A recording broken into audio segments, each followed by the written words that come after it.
안녕하십니까. 최노무서의 노동과 정치 38번째 방송입니다. 저는 바로 앞 37번째 방송에서 김영환에 대하여 말씀드린 바가 있습니다. 서울대학교 파리학번 서울법대 입학한 김영환이 어떻게 하여 주체사상을 대학가에 퍼뜨리고 그가 사실상 NL 계열의 1인 지도자가 되었는지에 대한 말씀도 드린 바 있습니다. 그가 서울대학을 비롯한 학생운동권에 강철 서신 5편, 그리고 그 앞에 쓴 유인물 2편, 총 7편의 팜플렛 유인물을 통해서 사실상 주체사상을 대학가에 퍼뜨린 장본인이다, 이렇게 말씀드릴 수가 있습니다. 그가 대학의 스쿨을 해체를 사실상 주도를 했고, 그런 혁명가들의 어떤 단일도를 형성한 RMO, 레볼루셔너리 매스 오거니제이션, 혁명적 대중조직으로서 구국학생연맹, 구학년을 결성을 사실상 주도했다, 이 말씀도 드렸습니다. 그가 구학년에 지시한 내용은 두 가지입니다. 첫째가 반미투쟁, 그리고 두 번째가 대중선동, 이렇게 말씀드릴 수가 있습니다. 그가 대중성을 주장하면서 지시한 것이 1986년 5.3 인천 사태입니다. 5.3 인천 사태에서 피리 계열은 혁명적인 재헌의회를 소집해야 된다, 이런 주장을 했지만, 그가 이끈 NL 계열은 직선제 개헌 정치라는 어떤 야당과 힘을 합친 대중성을 확보한 그런 운동을 하였습니다. 5.3 인천 사태를 계기로 PD 계열은 그 힘이 굉장히 약화가 되었습니다. 그 당시 강철 서신이 대학가에 뿌려지고 5.3 인천 사태의 배후 세력으로서 김영환은 공안당국의 추적을 받게 되었습니다. 그렇게 해서 그해 11월 달에 김영환은 잡혔죠. 그래서 1986년 11월부터 2년 1개월 동안 그는 깜빵 생활을 했습니다. 그가 감옥소에 있는 동안에 1987년에 전대협이 결성이 됐습니다. 그래서 전대 결성에는 김영환이 직접적으로 개입한 것은 아닌 것으로 보입니다. 그가 뿌려놓은 NL 계열이 역시 주도가 되어서 전대협을 결성을 한 것으로 그렇게 알고 있습니다만, 김영환이 1988년 12월에 출소를 하고 나서 그를 기다리고 있었던 것은 그와 함께 운동을 했던 동기들이 만들었던 반제 청년 동맹이라는 게 준비 단계에 있었습니다. 그래서 그가 출소하고 나서 얼마 있다가 만든 단체가 반제 청년 동맹입니다. 89년 3월에 반제 청년 동맹이 결성이 됐고요. 김영환은 그 중앙위원을 맡게 되었습니다. 그 전에 구학년을 결성할 때도 굉장히 보안에 신경을 썼고 조직을 좀 선별적으로 이렇게 구성을 했습니다만, 그때는 아직까지 좀 체계적이지 못했다, 이렇게 기록이 되어 있습니다. 그런데 이제 김영환이 출소하고 나서 반제 청년 동맹을 결성하면서는 굉장히 조직적인 그런 활동을 하면서 조직원도 아주 선별적으로 이렇게 모았다고 합니다. 반제 청년 동맹은 그야말로 공산주의 사상에 투철한 조직원들로 구성된 공산혁명 조직의 성격을 가지고 있었습니다. 89년 3월 반제 청년 동맹이 이제 결성되고 그런 어떤 김영환의 활동이 아마 북한에도 알려진 것 같습니다. 강철 서신이라는 어떤 팜플렛이 대학가에 뿌려지면서 소위 북한을 추종하는 주사파가 대학 운동권을 사실상 지배하게 된 그런 것을 북한에서도 알았던 모양입니다. 그래서 그 김영환에 대해서 아주 높게 평가하고 북한에서 이제 접촉을 하게 된 것이죠. 1989년 7월에 북한 공작원이 김영환에게 연락을 해서 만나게 되었다고 합니다.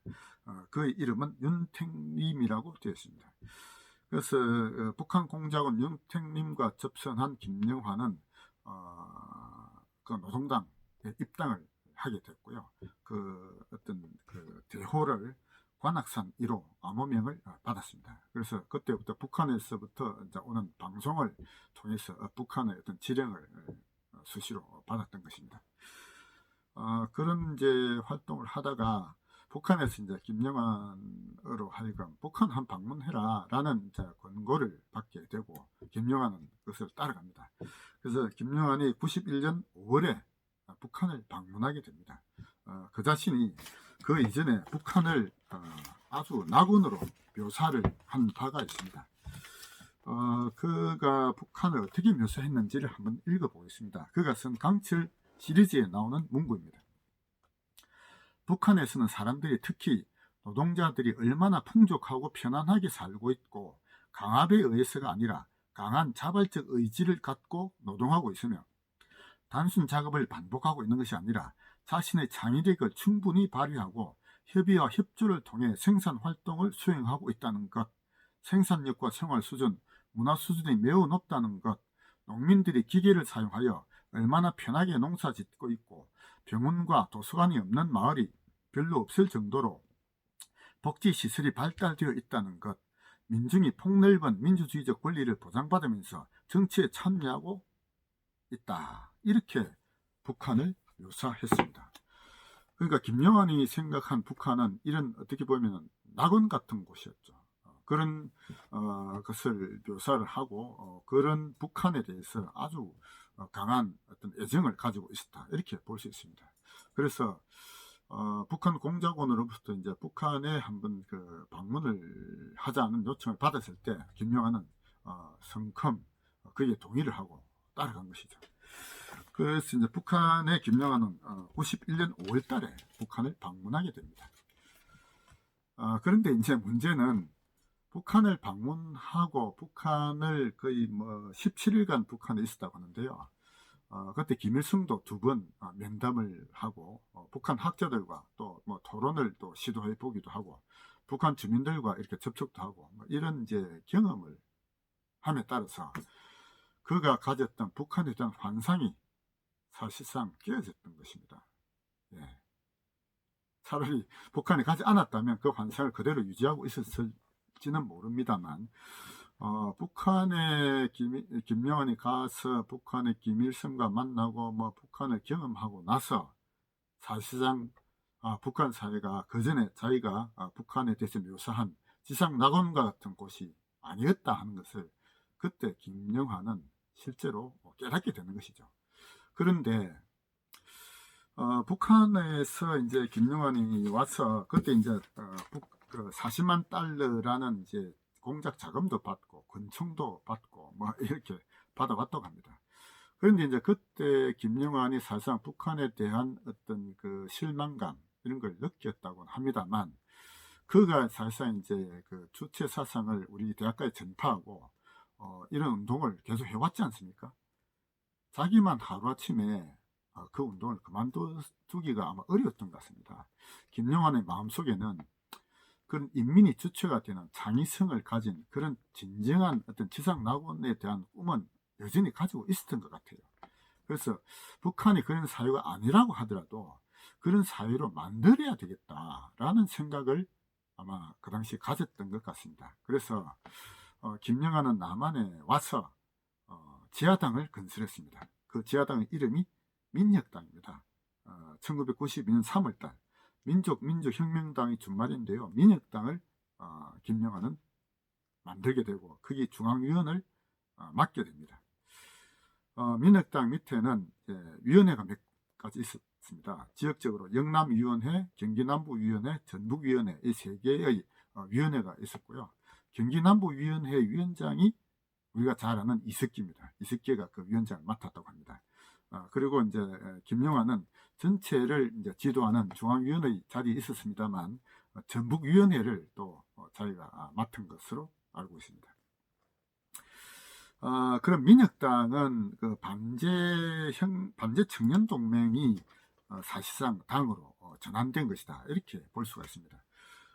그러니까 이제 막스 레닌 주의에서 레닌이 이제 당을 건설을 주로 한 이론을 제시했는데요.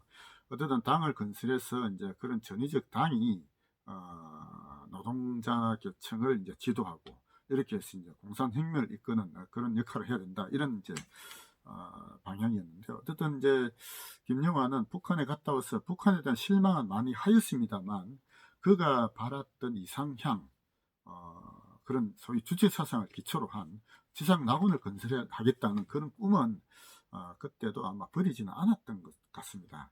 그래서 북한이 그런 이상향은 아니라 하더라도 북한도 개조하고 뭐 남한도 개조하고 뭐 이런 생각을 아마 하였던 것 같습니다. 그래서 김영하는 북한에 다녀왔어도 그 뒤에 92년 3월때 민혁당을 결성을 하였습니다. 그러면서 이제 그런데 그 이후에 그 김영환의 그 뒤에 이제 전향하게 된 과정을 이제 들어보면은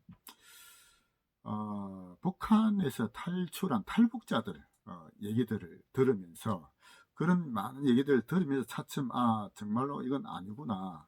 북한에 대한 정말 인권운동을 해야 되겠다라는 것으로 생각이 차츰 이제 더 바뀌게 됐고, 남한에서도 남한을 이렇게 뭐 미국의 식민지다 이런 생각도 아마 차츰 바뀌게 된 것 같습니다. 그렇게 해서 오히려 그는 이제 혼자서 전향해야 되겠다 생각은 아마 하긴 했던 것 같은데요. 혼자서 발표하기보다는 함께 있던 다른 사람에게도 북한의 실정을 알리고 그들이 진정으로 애초에 처음부터 가졌던 어떤 이거 휴머니즘적인 어떤 지상 낙원을 이루고자 하는 그런 꿈을 실현하기 위해서도 오히려 북한을 더 민주화해야 된다. 북한의 인권을 개선하는 그런 운동을 해야 된다라고 주변 사람들에게 오히려 그가 적극적으로 나서서 권유를 하게 된 것이죠. 그래서 김영환의 권유에 따라서 대거 전향한 그룹이 있었습니다. 그가 지도했던 전북위원회, 그들은 대부분 김영환에 따라서 전향을 하게 되었고요. 그런데 다른 그룹은 김영환을 오히려 배신자라고 하면서 그것을 거절한 것이죠. 그렇게 하면서 마침내 1997년 7월 달에 민혁당을 해산하게 됩니다. 예, 그러니까 92년 3월부터 97년 7월 한 5년 한 몇 개월 동안에 민혁당이라는 당이 존재를 했다가 사라지게 된 것이죠. 그런데 이제 그것이 세상에 밝혀지기로는 1999년에 밝혀졌습니다. 그러니까 그 전에 이제 다른 공산주의 운동이 이제 밝혀진 거, 간접 사건 밝혀진 거 이런 걸 보면은 뭐 그렇게 이제 실제로 운동하고 밝혀진 그렇게 시간이 텀이 많지 않거든요. 그런데 김영환이 만들었던 민혁당은 92년도에 민혁당 결성하는데 그것이 이제 드러나고 밝혀진 것은 해산되고 난 이후에 99년도에 민혁당 사건이 발표가 됩니다. 그러니까 얼마나 철저하게 보안을 유지했는지 하는 것을 알 수가 있습니다. 그래서 김영환이 그 뒤에 전향하고 난 뒤에 북한을 묘사한 것이 있습니다.